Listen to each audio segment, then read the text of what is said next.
I'm Dianna Gwilliams, I'm Dean of Guildford. My reflections for this week are based on keeping it simple for the good of the poor. It's a good discipline, particularly during Lent, to use the readings that are set for our services. And so for these reflections this week, I've almost entirely used the Old Testament lesson from morning prayer. The readings from the book of the Exodus remind us that God's ancient people, the Jews, were people that lived under oppression and slavery and hardship.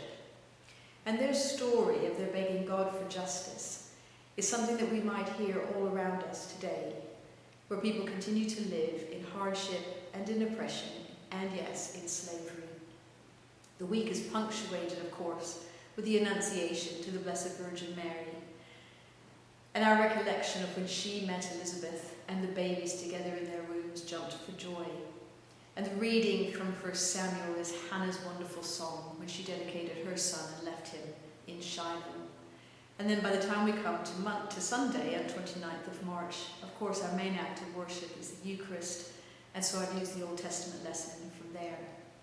So my prayer for all of us as we use these reflections is that we will reflect on how God is calling us perhaps to increase our generosity, to look more broadly at the needs for justice, and to ask God again what we might be able to do differently in His name.